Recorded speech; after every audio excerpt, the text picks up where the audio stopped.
தமிழக முதல்வர் ஏற்றுக்கொண்டு அறிவிப்பார் என்ற நம்பிக்கை கிடைத்திருக்கிறது. திமுகவுடைய ஆதரவு சங்கமாக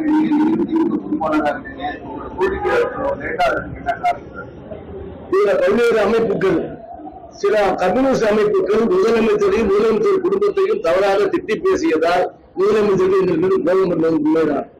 ஆனால் நாங்கள் திமுகவுக்கு ஆதரவான சங்கம் தான். இதனால் இந்த பணியை உருவாக்குவது நம்ம கலைஞர்கள் கிராமப்புற ஏழை எளிய இளைஞர்களுக்கு பெண்களுக்கு உருவாக்கி கொண்டார். அது அன்பு விசுவாசத்துக்காக நாங்கள் அவர்கள் இருந்து போய் கொண்டிருக்கிறோம். ஏன்னா ஆட்சி மாற்றோட வெளியிடப்பட்டுவாங்க.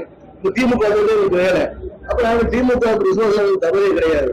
ஆனால் இந்த ஆட்சி 2009ஆம் ஆண்டு கலைஞர்களால் வழங்கப்பட்ட அடிப்படை ஊதியம் 17 உள்ளிட்ட கோரிக்கைகளை வழங்க வேண்டும் என்ற கோரிக்கை வலியுறுத்தித்தான் 22ஆம் தேதி சைதாப்பேட்டை கடல் மாளிகை அருகில ஒரு மிகப்பெரிய காத்திருப்பு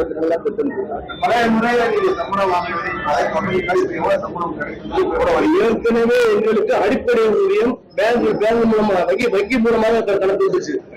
இப்ப எங்களுக்கு 2 இடத்துல சம்பளம் வாங்கணும். 7,500 சம்பளம், 5,000 ரூபாய் பிடிஓ வாங்கிக்கலாம், 2,500 ரூபாய் பஞ்சாயத்து பிரசிடன்ட் வாங்கணும்.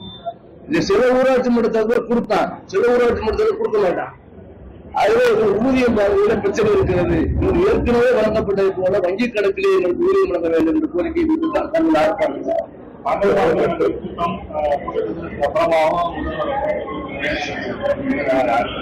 நிச்சயமாக எங்கள் கோரிக்கை ஏற்றுக்கொள்ளார். 2009ஆம் ஆண்டு சூழ்நிலையை உருவாக்கி இருக்கிறோம். இது வந்து ஹார்வெஸ்ட் பீரியட், தேர்தல் வரக்கூடிய நேரம். ஒரு 13,000 பேர் ஈஸியா கைவிட்ட மாட்டாங்க.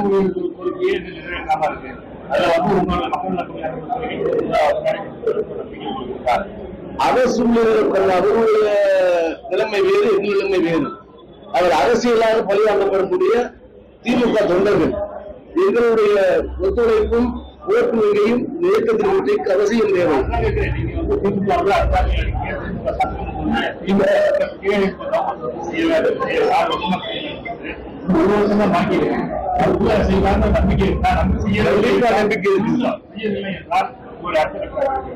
அடுத்த கட்டமா எங்கள் மாநில செயற்குழுவை கூட்டி அடுத்த கட்ட போராட்டத்தை முடிவு செய்யும்.